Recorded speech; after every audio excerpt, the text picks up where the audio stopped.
بل حدیث کې دا هم راځي الجنة تحت اقدام الامهات، جنت د مور او د پلار د خپو لاندې دی، خو پلار پکې نه دی ذکر علما وایي. اگر چې پلار هم د هغې د خدمت کې تا ته جنت ملاویږي، خو دلته حدیث کې الجنة تحت اقدام امهات، د مور د خپو لاندې جنت دی. ابو اسحاق اسپرائینی رحمت الله تعالی علیه بزرگ دی، یو عالم دی.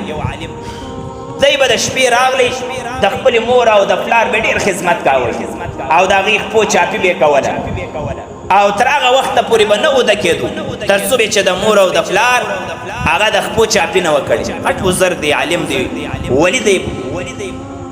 نو یوه شپه راغلی د دې خپلې مور دا خپو باندې زور کوي، خپې ورته چاپي کوي.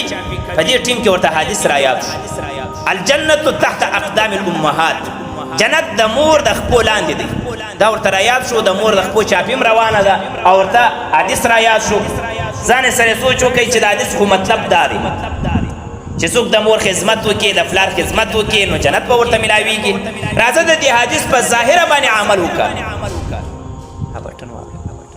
د حدیث په ظاهره باندې عمل وکړه.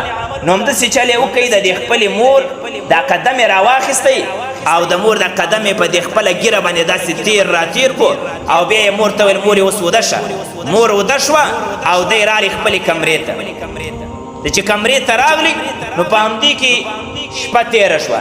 دی خو عالم و سهر راغلی مدرسې ته طالبانو ته سبق وایي. نو یو طالب ورته قربان ما بېګا یو ډېر ښایسته خوب لیدلی دی. څنګه خوب مې دا ولیده چې یو ښایسته باغ وي او هر څه پکې موجود وي او تاسې پکې ګرځئ او چکرې وهئ. ما دا خوب لیدلی دی. او دویمه ده چې ستا په دې ږیره باندې په هر یو ویښته باندې یو ملغلره وه او جواهرات را ځوړند او رڼاګانې کولې. نو دی ورته وایي چې شاګرده ښایسته خوب دې لیدلی دی، زه د خپلې مور هغه د خپو چاپي کوم.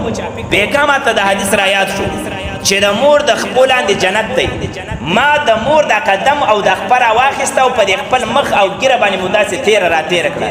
د هغې چې کم ګرد و هغه زما په دې ږیره باندې ولګېده. دا چې کم باغ دې لیدلی دا عام باغ نه دی، دا جنت دی. او دویم نمبر چې دا زه پکې ګرځېدم، زه امید او یقین ساتم چې الله تعالی به ما همدغه ځای له ورولي چې زما په دې ږیره باندې ملغلرې را ځوړندې وې، جواهرات او هغه رڼاګانې کولې.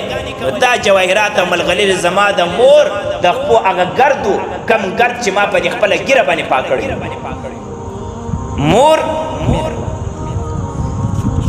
مور یو ډېر عظیم نعمت دی.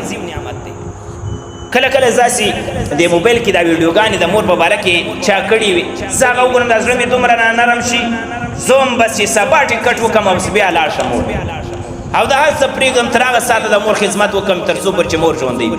او چې کله د دنیا نه لاړه شي بیا به راشم، بیا به چې دی هغه د دین خدمت کوم. کله کله مې دومره زیات شوق راپورته شي وایم کاش چې مور مې لږ زیاته ډېره کمزورې نه وای، ما به هم دلته ځانه سره راویستې وای او ما به په خپل لاس باندې خدمت کړې وای. خو ډېره زیاته کمزورې د الله تعالی دی سره ستاسو د مورګان ډېر صحت ورکړي او الله تعالی دې ورته شفای کامله ډېر عمر ونصیب. حضرت عایشه رضی الله عنها فرمایي نبی کریم صلی الله علیه وسلم وفرمایل دخلت الجنة فسمعت فيها قراءة. جنت ته لاړم، په جنت کې مې د قرآن کریم تلاوت واورېدی. ما د ملایکې نه تپوس وکړو چې دا څوک دی چې په جنت کې لګیا دی او د قرآن تلاوت کوي. وایي ملایکې راته وویل حارثه بن نعمان. دغه حارثه بن نعمان رضی الله تعالی عنه صحابي دی، دا هغه لګیا دی په جنت کې تلاوت کوي. نو صحابه کرام ویل موږ به ځو د حارثه بن نعمان به تپوس کوو چې ته کوم عمل کوي چې په هغه عمل سره ته په جنت کې د قرآن تلاوت کوي او رسول الله صلی الله علیه وسلم ستا تلاوت په جنت کې اورېدلی دی. مبارک ورته وفرمیل تاسو حارثه بن نعمان ته مه ځئ، کذلکم البر وکان ابر الناس بامه.